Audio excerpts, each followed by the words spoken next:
Sim, temos que falar de tudo a partir daí. Ondas, ondas, fenômenos ondulatórios, meu Deus, ondas estacionárias, efeito Doppler, vai ser fácil. Tá tranquilo, meu querido, vai dar tudo certo, com certeza. Show? Bora lá! Ó, negócio seguinte, temos que acabar a apostila de física B do super. E falta só tudo de ondulatório. Mas é verdade, cara, mas vai dar certo. Porque o que é uma onda afinal? É uma perturbação que se propaga em determinado meio, transportando apenas isso. Então onda não transporta matéria. A partir do momento que o surfista está surfando aquela onda do mar, o surfista em si não faz parte da onda, já que ele é matéria, ele está sendo arrastado pela onda.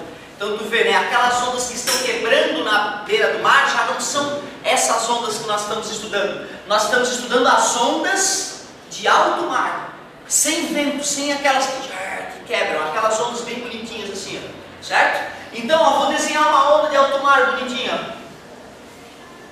Ah, que beleza, isso é uma crista, aquilo ali é o vale. É importante o cara saber esses nomezinhos, por incrível que pareça. Crista, vale. Aí se eu pegar a linha original da água, ó, essa distância do ponto máximo até esse ponto central é chamado de amplitude. Esta amplitude tem a ver com a energia. Quanto maior a amplitude, maior a energia que a onda carrega, e nós sabemos disso intuitivamente. Bom, esse tamanho é muito importante sobre as ondas. A gente representa pela letra grega lambda, mas é comprimento de onda. E a onda é um fenômeno repetitivo, e tudo que é fenômeno repetitivo tem um período e a frequência. O que é o período? O tempo que demora para completar uma repetição, seja lá que fenômeno for este. E o que é a frequência? O número de oscilações em uma unidade de tempo. Por isso que a gente diz que período e frequência um são o inverso do outro. E já que velocidade é distância sobre tempo, e a onda avança um comprimento de onda a cada oscilação completa, ela avança lambda metros para frente, eu posso calcular a velocidade da onda fazendo lambda sobre período, que é o tempo que ela demora para completar uma oscilação e avançar lambda. E já que dividir pelo período é o mesmo que multiplicar pela frequência, nasce a equação fundamental das ondas. Veja o que uma lambda faz. A gente brinca de chamar assim, né? Cada um faz a piadinha que preferir. Não se ofenda. Velocidade da onda, lambda, o comprimento de onda, F a frequência. No sistema internacional, metros, segundo na menos 1, que a gente chama de hertz. Hertz é isso aí, que dá metros por segundo, como tinha que ser a velocidade da onda. Bom, na hora que a gente vai falar de onda, é importante lembrar da classificação das ondas, mas a gente tem que ser bem rápido aqui, né? Classificação, para não perder de repente muito tempo da nossa aula. As ondas podem ser classificadas em mecânicas e eletromagnéticas. Onda mecânica é aquela que precisa de meio material para se propagar, como o som, como a onda na água, a onda na corda. E onda eletromagnética são aquelas 7 ondas de rádio: micro-ondas, infravermelho, luz visível, ultravioleta, raio-x, raios gama. São as 7 radiações eletromagnéticas que existem. O que elas têm de especial em relação à mecânica? Se propagam no vácuo. Se propagam em sólidos, em líquidos e gases e no vácuo. Claro que algumas delas são mais absorvidas por alguns líquidos ou por alguns sólidos ou por alguns gases. Lembra os gases de efeito estufa, né, que bloqueiam ou absorvem algumas dessas radiações, certo? Camada de ozônio que filtra a radiação ultravioleta, né?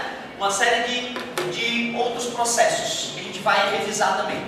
Bom, outra classificação que talvez mais importante seja quanto à vibração: ondas longitudinais e transversais. O nome já diz tudo.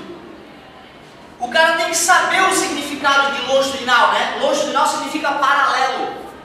Transversal significa perpendicular, atravessado. Então, na verdade, onda longitudinal é aquela que vai numa direção e vibra nesta mesma direção. Ela vai em uma certa direção e as suas vibrações ocorrem ao longo daquela direção de deslocamento. Uma onda transversal, ela vai para um lugar e as vibrações delas, ó, são atravessadas, ó, em relação à direção. E não precisa ser assim, entendeu? Pode ser assim, ó, é transversal, assim é transversal, beleza? É isso que interessa. É só tu ver para onde é que a onda está indo. Para onde é que as vibrações estão acontecendo? Que vibrações, professor? Depende. Se for uma onda mecânica, é os átomos sacolejando essa vibração. Se for uma onda eletromagnética, são campos eletromagnéticos sacolejantes. Olha que interessante, né? Então, ondas longitudinais, a vibração é longitudinal, paralela ao deslocamento. Ondas transversais, a vibração é transversal. Olha que curioso, todas as eletromagnéticas são transversais. Apenas as eletromagnéticas são polarizáveis. Essas aqui não são polarizáveis. Afinal, já estão polarizadas. Elas já estão polarizadas na direção do deslocamento, de certa forma, né? Então, ó, não polarizáveis. Polarizável. Professor, mas o que é polarizar? Eu não entendi. Polarizar uma onda é obrigar que ela vibre sempre numa mesma direção. Que ela vibre, não é que ela vá em uma mesma direção. Cuidado. A galera pensa, né? Ah, não, o raio laser ele é polarizado automaticamente. Não necessariamente. Não necessariamente. Ah, mas ele vai reto, professor, ele vai numa direção só. Mas eu acabei de dizer que polarizar não é enviar a onda numa direção só. É permitir que as suas vibrações ocorram numa direção só. Então imagine um raio de luz super concentrado, é o raio laser. Mas dentro desse raio de luz tem raios cujos campos eletromagnéticos vibram assim, raios cujos campos eletromagnéticos vibram assim, raios cujos campos eletromagnéticos vibram nessa outra direção. Então não está polarizado, apesar de estar indo todo numa mesma direção. Polarizar é fazer com que todo raio de luz, os campos eletromagnéticos fiquem exatamente nesta direção, uma mesma direção. Por exemplo, vocês já devem ter visto, a galera da antena parabólica já deve ter visto lá polarização horizontal, vertical, um botãozinho que tinha antigamente na parabólica. Aí tu via lá Globo, que era o primeiro canal da polarização horizontal, aí vinha não sei o que, Bandeirantes, aí começava aquele canal nojento, aí boi no final do canal, né, venda de boi, aquela história. Aí para tu poder percorrer a outra banda, que seria a vertical, tu tinha que trocar o botãozinho de H para V, girar o botão e começar. Aí tinha primeiro o canal da outra polarização, que era o SBT, né, certo? Quando era poderoso ainda. E aí ia passando lá, ó, Record, e terminava lá com uma coisa evangélica no final, certo? Então, na verdade, o que acontece? Pro carro, antes não era automático, ele já mudava a polarização horizontal e vertical. Tu escuta a hora do Brasil, aparece, né, a tal frequência, polarização tal, horizontal ou vertical. Sabe o que é essa polarização que se fala aí de ondas de rádio? É a direção em que o campo elétrico está. Então, polarização horizontal quer dizer que o campo elétrico está sacudindo na horizontal e o campo magnético é bem mais fraquinho na vertical. Como é que a antena tem que estar para poder captar essa rádio? Sim, ela vai fazer os elétrons sacudir quando o campo elétrico aparecer vibrando, certo? Polarização vertical. Ah, minha antena, vou botar assim. Beleza? Certo? Eu quero pegar tudo quanto é rádio sem tocar na antena. Ah, bota umas coisas assim, umas coisas assim na antena. Né? E tu entende o formato da antena, né? Por que tem coisa atravessada de um jeito e coisa atravessada do outro. As atravessadas na horizontal é para pegar o campo elétrico vibrando na horizontal, os ferrinhos atravessados na vertical é para pegar os campos elétricos polarizados na vertical. Resumindo, nós só usamos o campo elétrico para captar a radiação, né? O campo magnético tem que vir junto para ela poder existir ali, né? Mas a gente detecta os campos eletromagnéticos pelos campos elétricos, na verdade. Curioso. Não polarizáveis, claro, a vibração já está polarizada na própria direção da onda, né? Então eu não preciso polarizar ela. Legal. Ó, nós ainda poderíamos falar em classificar as ondas quanto à frente de onda. Frente de onda pontual, frente de onda plana, frente de onda esférica. O que seria isso? Se eu pego uma corda e começo a sacudir uma corda, a região que separa a parte não perturbada da corda, a parte perturbada é um ponto. Então a frente de onda é pontual. Se eu posso imaginar aqui linear também, ó. Imaginem vocês que eu pego uma piscina e jogo um tronco de madeira aqui na piscina. Vai formar uma onda, uma crista grande. Depois eu vou ver um vale, uma crista, um vale, a crista. Aqui a piscina ainda está lisinha. A região que separa a primeira crista de água da região lisa da piscina é uma linha, por isso que seria uma frente de onda linear. Se o cara vê uma explosão aí, né, filmada em milhares de quadros por segundo, tu vê uma esfera de destruição, né, separando a região ainda não atingida pela bomba da região atingida. Seria uma frente de onda esférica. Então, mais classificação para as nossas ondas. Uma outra classificação que pode aparecer é se a onda é unidimensional, bidimensional ou tridimensional. Tu vê, né, cara? Aí, se for pensar, tem um pouco de filosofia nessa história. Porque a natureza é tridimensional, assim, tudo é tridimensional. Quando o babaca disse, uma corda é infinitamente fina, sem espessura, né, ele está assassinando a natureza já de cara, né? Não que os estudos dele não sejam representativos e bons, mas quando a gente faz a corda ficar infinitamente fina e dizer que ela só tem comprimento, não tem espessura, né, cara? É um absurdo total. Então, na verdade, tudo é tridimensional. Porém, ao sacudir uma corda, eu falo, dane-se se ela é grossa ou fina, eu quero saber como é que a energia vai para frente. Aí eu digo que a onda é de uma dimensão, beleza? Eu quero estudar o que vai acontecer com a superfície de um lago quando uma pedra cair nele. Eu estou ignorando os efeitos abaixo ou acima da superfície. Eu só quero ver a superfície sacrolejante. Eu ignoro, né, a terceira dimensão da onda e simplesmente digo que ela é bidimensional. E a vida é tridimensional. Então esse som aqui que eu estou emitindo está atingindo a cabeça de vocês, que está em vários níveis diferentes. E portanto é uma prova de que ela está se propagando em várias direções diferentes. Muito bem. Classificamos as ondas. Vale a pena então a gente partir para um estudo que tem uma chance enorme que vai cair, eu arrisco dizer que vai cair, que é tal ondas estacionárias.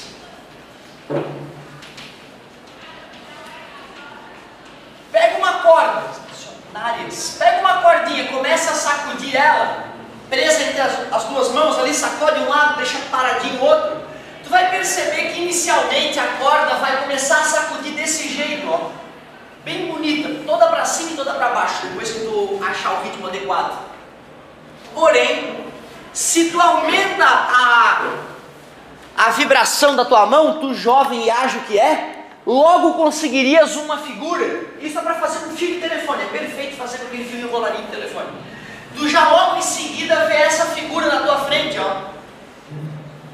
A figura aparenta estar parada, tu sabe que não está parada, porque tu mesmo está sacudindo a corda ali, ó. Então tu sabe que ela não está parada, mas fica uma figura meio estática na tua frente, por isso o nome, onda estacionária.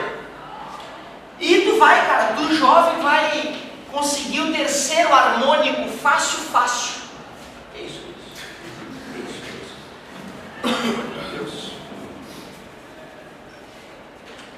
O diretor me pergunta, Dávila, usou uma droga hoje? Eu falei, diretor, teus olhos estão vermelhos. Eu falei, o cara dorme 3, 4 horas.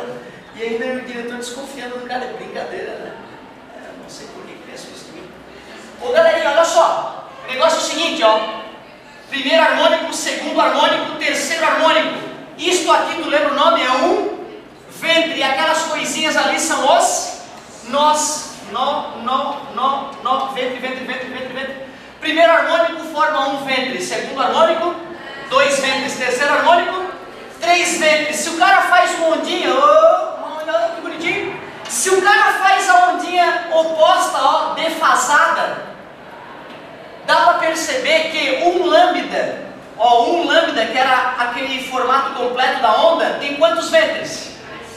2, portanto, um ventre, lambda sobre 2. E meio ventre, que eu chamava de cesárea, quando a gente faz cesárea, corta o ventre ao meio, fica lambda sobre.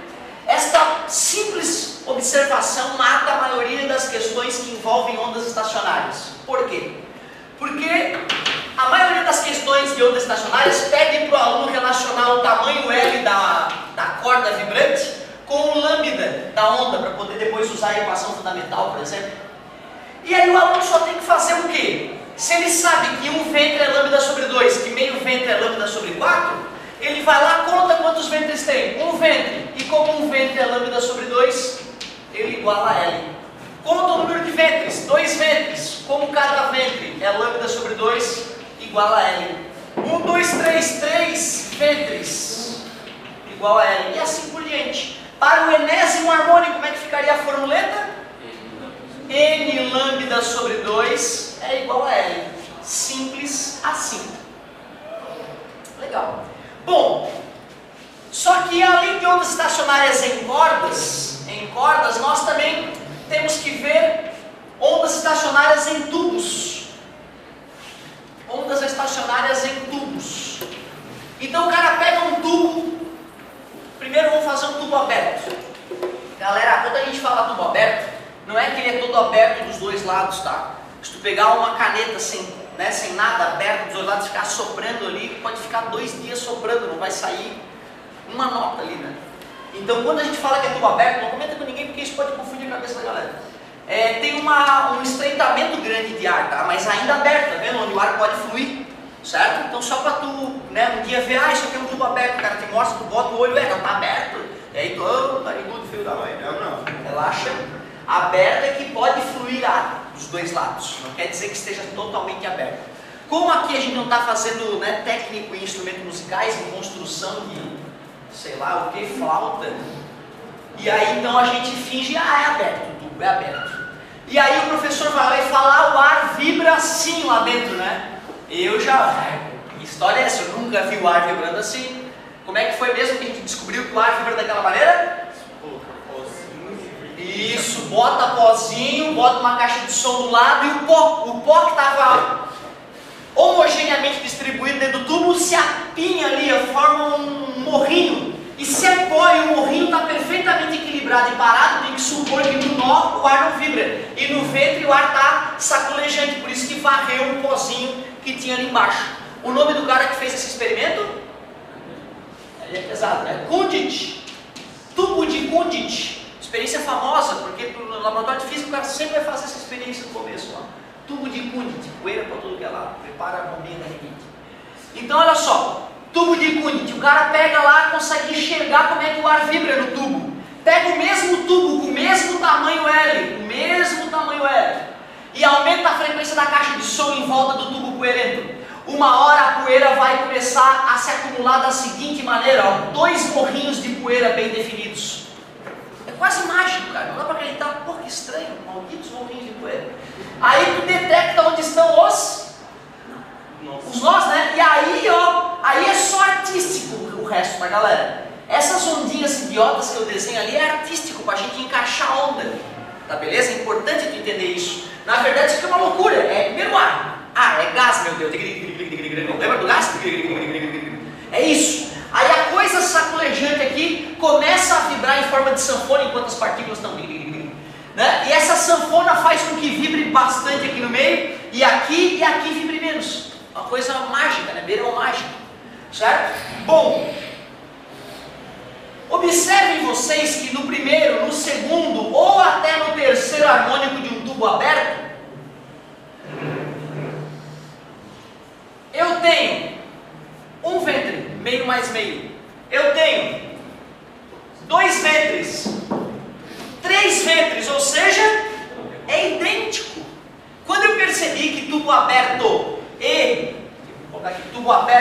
e cordas era a mesma coisa, como corda foi super palpável para mim, eu entendi, corda, eu peguei o fio do telefone, o cara falou do fio do telefone, eu cheguei em casa, não era telefone sem fio, né? Então eu tinha um telefone lá em casa com um fio em 5 metros. Mas eu não tive dúvida, eu amarrei na parede e eu, sei lá, naquela época, ágil que eu era, eu cheguei no 7º harmônico, bicho. Porra, 7 ventres, eu fiz 7 ventres. Então tu vê, isso foi palpável. Eu não tinha, tu vê, até tinha, né, cara, mas não tinha cérebro para fazer a experiência do tubo de Kundit, né? Já tinha os instrumentos todos, né? Meu Deus do céu, a garrafa PET e uma caixa de som em casa, acabou, quem é que não tem isso, né, cara? É só cortar da garrafa PET, pegar poeira de algum lugar, pega isopor, rala isopor, o ralador do tamanho, vai ficar super orgulhosa. Tu junta lá e liga a caixa de som e meu Deus, tubo de Kundit na minha cozinha, né? É uma coisa fácil pra caramba de fazer. Só que eu não tinha essa astúcia. Então o que aconteceu? Eu desacreditei, pensei, até parece que aquilo ali existe. Mas como eu sabia que dava o mesmo resultado da corda, falava em tubo aberto, eu desenhava a corda. Falava tubo no terceiro harmônico, eu desenhava uma corda com 3 ventres e resolvia o problema e acertava, mesmo sem acreditar no meu coração, né, do tubo de Kundt. Depois tu vê com a terra, né, com os olhos que a terra de comer a poeira se acumulando ali, tu fala, puta que pariu, era verdade, era verdade. Mas o perigoso não é o tubo aberto, é o tubo fechado, o tubo fechado. Tubo fechado aí não corta os 2 lados da garrafa PET, só corta um lado, certo? Porque aí vai ficar assim, ó. Ah, pessoa, mas a garrafa PET é assim. Ah, não avacalha comigo, cara, bota um tampão lá no fundo, né? Faz uma coisa, corta o outro lado, pronto. Ah, mas tem os... Vou comentar, então, ó, aí olha só, cortou a garrafinha, bota um pouquinho de qualquer coisa poeirenta, liga uma caixa de som. O ideal é tu baixar um programinha da internet que tu possa controlar a frequência, né? E aí pronto, aí é só ir brincar e vai se enxergar lá. A primeira, quando o som estiver bem grave, aí vai aumentando um pouquinho, aí fica olhando a poeirinha. Daqui a pouquinho a poeirinha vai se acumular toda no canto esquerdo lá da garrafa. Aí tu já sabe, é o primeiro harmônico. No começo vibra tudo malucão, entendeu? O pó todo lá dentro vibrando. Aí, cara, aí daqui a pouco o pó vai e se acumula lá no canto. Puta que pariu, é mágico, é mágico. É o primeiro harmônico. Quando tu começa mais, aí tu vai... Aumentou um pouquinho a frequência, essa coisa se desfaz e fica lá o pó saculejante. Aí daqui a pouco volta uma coisinha, um pouquinho do pó pra cá e outro. Pô, tu mede a distância e sempre dá a mesma distância. Sim, esse pozinho ensinado, ele vai sempre se acumula. Vamos lá, galera, chega aí aqui, né? É uma coisa mágica. E aí o terceiro, o último, aliás, terceira situação. Primeira, segunda, terceira situação. O pozinho se acumula ali, se acumula aqui e outra. Mais aqui. Vamos usar um pouco de arte agora para completar a brincadeira. Como será que esse ar está vibrando? Ah, deve ser assim, ali é o ventre e ali é o nó. Como é que esse ar está vibrando? Deve ser assim, ó. E por que a gente está fazendo isso maior e isso menor? Porque no laboratório é assim, pô, dá assim, né? Então é assim que a gente representa. É assim que a gente representa as ondas estacionárias em tubos fechados. Tu vê, cara, desenhar isso já é uma encrenca. Às vezes eu percebo que para o aluno matar a questãozinha, o que está faltando é ele conseguir fazer um desenhozinho. E o desenhozinho não vai sair da noite para o dia. Tu tem que ter errado algumas vezes ali para poder fazer o desenhozinho. Claro que assim, eu sou um zero à esquerda do desenho, entendeu? Eu sempre tive problema de coordenação motora, como você deve perceber. Mas são outros 500. Tu tem que dar uma treinadinha. Uma vez na vida, uma na morte ali, não custa. E olha lá, nós acabamos de ver que um ventre todo é lambda sobre 2. Então meio ventre que eu vejo na minha frente, claro. E isso aqui é o tamanho do tubo, ó. Ó, o tamanho L do tubo é 1 lambda sobre 4. Tu poderia contar na forma de fração, mas fica delicado. Então, para ficar super prático, a dica que eu dou na hora de fazer essa relação é cortar o ventre ao meio e contar de meio em meio. 1, 2, 3. É super prático, tá vendo? Cesárea, cesárea. 1, 2, 3, 4. E então, os físicos, ao perceberem isso, resolveram, olha, este é o primeiro harmônico. Primeiro harmônico. Este é o terceiro harmônico. Terceiro harmônico. E aqui é o conclusão. Tubos só geram harmônicos ímpares. Outra coisa, se o cara te fala que a frequência desse harmônico é 1000, a desse vai ser 3000, não precisa nem fazer conta, a desse vai ser. Então é justíssimo pular de primeiro para terceiro harmônico, porque já é um indicativo, ó bicho. Se tu quiser a frequência de 2000, tu não pode começar com 1000, porque do 2000 vai passar já pro... Se aqui é 2000 a frequência do harmônico fundamental, qual é a frequência do terceiro harmônico? 6 multiplica por 3, tá entendendo? Então tu vê, uma coisa que é necessária tu conta dessa maneira porque é didático. A UDESC uma vez se atrapalhou com essa história, ela pediu qual era o segundo Ela pedia qual era o terceiro harmônico de tubo fechado e dizia que era o quinto. Ela contou 1, 2, 3. Aí anularam a questão depois, tal. Eu só fiquei sabendo que anularam, na verdade, porque teve um colega meu que fez esse ano e, né, foi atrás e ficou acompanhando para ver como é, como é que não é. Porque, né, se tu não fica acompanhando, nem sabe o que foi anulado, o que não foi, nem sempre eles corrigem depois, né, no site oficial, gabaritinho. Então tem que tomar cuidado. A UDESC, eu achava que não tinha chegado primeiramente ao meu ouvido que a UDESC não tinha voltado atrás dessa questão. O cara tinha falado, não, eu falei terceiro tipo de harmônico, não terceiro harmônico. Terceiro tipo, primeiro tipo, segundo tipo, terceiro tipo. Saca? Sacagagem, né? Mas parece que não, a pressão social foi grande e o cara voltou atrás e anulou a questão. Então é importante saber esse tipo de coisa aí. Até gente grande aí se confunde aí nesse tubo fechado. Galerinha, já que nós estamos falando de tubos sonoros, já começamos a falar um pouco de acústica. Afinal, né, eu sempre pego uma canetinha, hoje eu não vou roubar o tubo de ninguém aí, não tem, eu acho, não tem, vai ser tudo aí. Não sei que você não é perfeito, você tem intimidade, né, depois desse ano todo. Oh, esse é agudo aí. Gostei, esse aqui eu gostei. Cara, próximo dos 20.000 Hz. Esse som que é o limite do agudo, né? Por que será que ficou mais agudo? Geralmente os tubinhos são maiores que eu uso, né? Não fica tão agudo. Olha como o tamanho do tubo interfere no som que ele vai produzir, né? Tem mais giro que bala hoje, tá?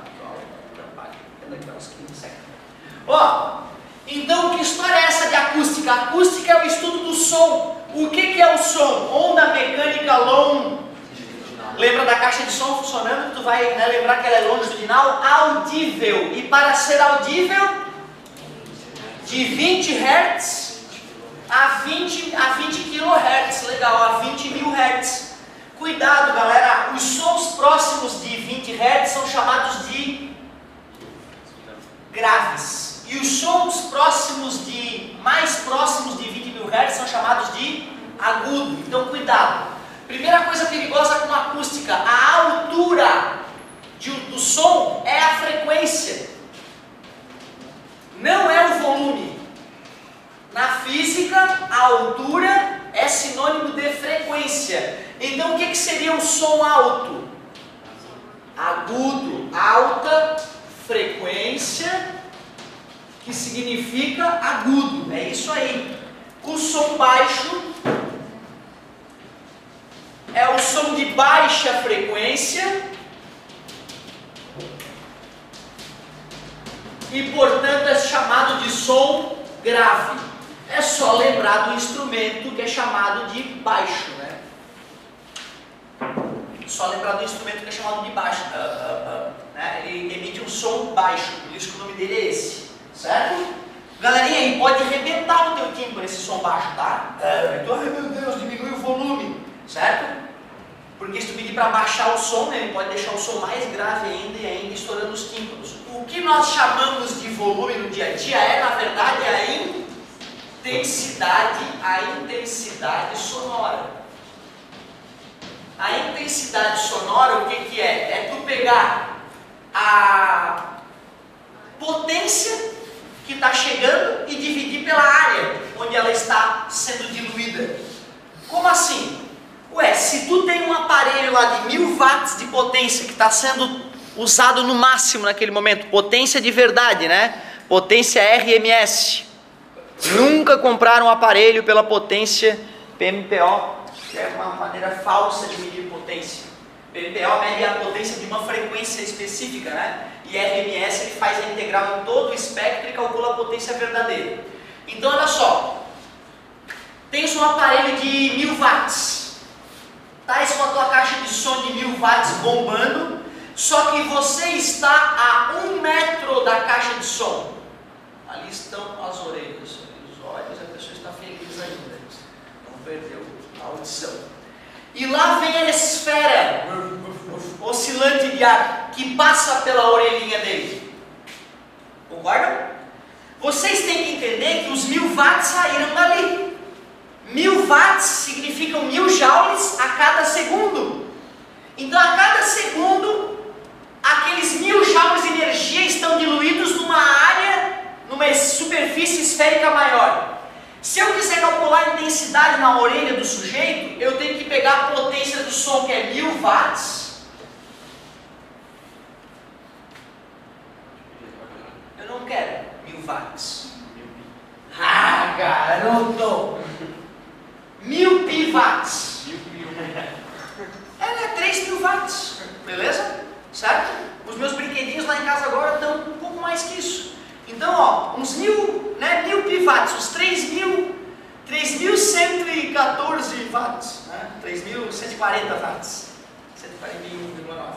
Então, olha só, o aparelho tem essa potência. Eu tenho que dividir esta potência numa certa área. É a área de uma superfície esférica. E a área da superfície esférica é 4πr ao quadrado. Como esse sujeito eu falei que estava a 1 metro, concordam? 1 metro, é só eu pegar 4πr ao quadrado e substituir ali na área. 4π vezes 1 ao quadrado.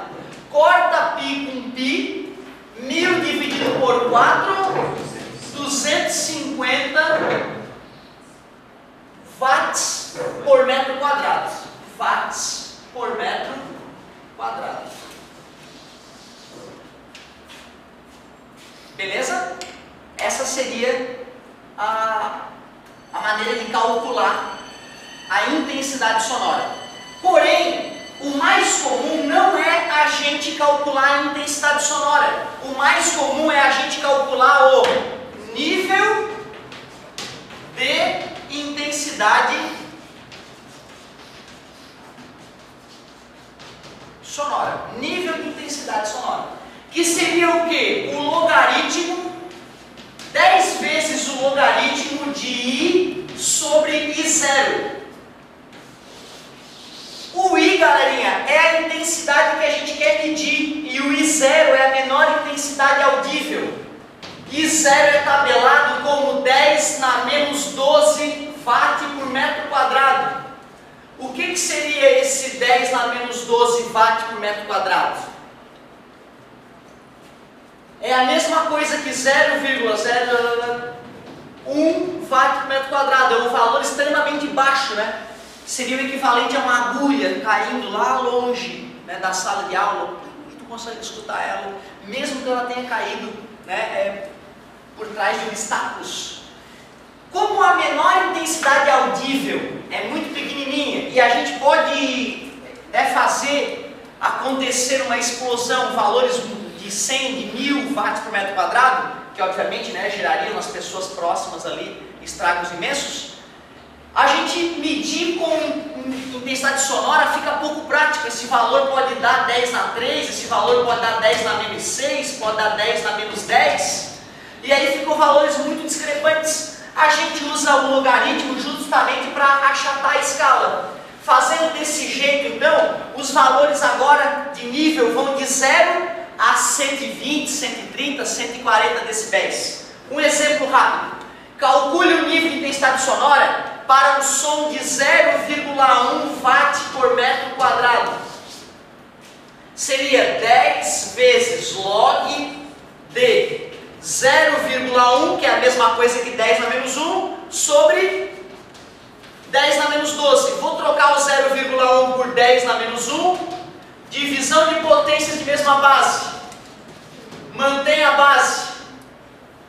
Subtrai os expoentes ou pensa aqui, né? 10 na menos 12, certo? Passa 10 na 12. 10 na 12 com 10 na menos 1. 10 na 11. Aí, ó, não se apavora. Ó. A única coisa que eu preciso de logaritmo é isso. Logaritmo decimal, ó. Ou seja, qual é o número que eu vou elevar o 10 para dar 10 na 11? É o próprio 11. Fica bem prático. 110 decibéis. Decibel é por causa daquele 10, tá? Que já vem automaticamente, é cultural e ninguém vai mudar isso. Acharam o bel muito grande, chamaram de decibel, e a gente usa o decibel. Faltou falar um pouquinho de efeito Doppler. Eu vou dar uma olhadinha ainda, o que um pontinho ou outro que esteja faltando a gente bater um papo, equação de Taylor, para complementar na próxima aula ainda, antes de mudarmos de matéria. Show de bola, muito obrigado pela paciência e pela atenção, e até daqui a pouco.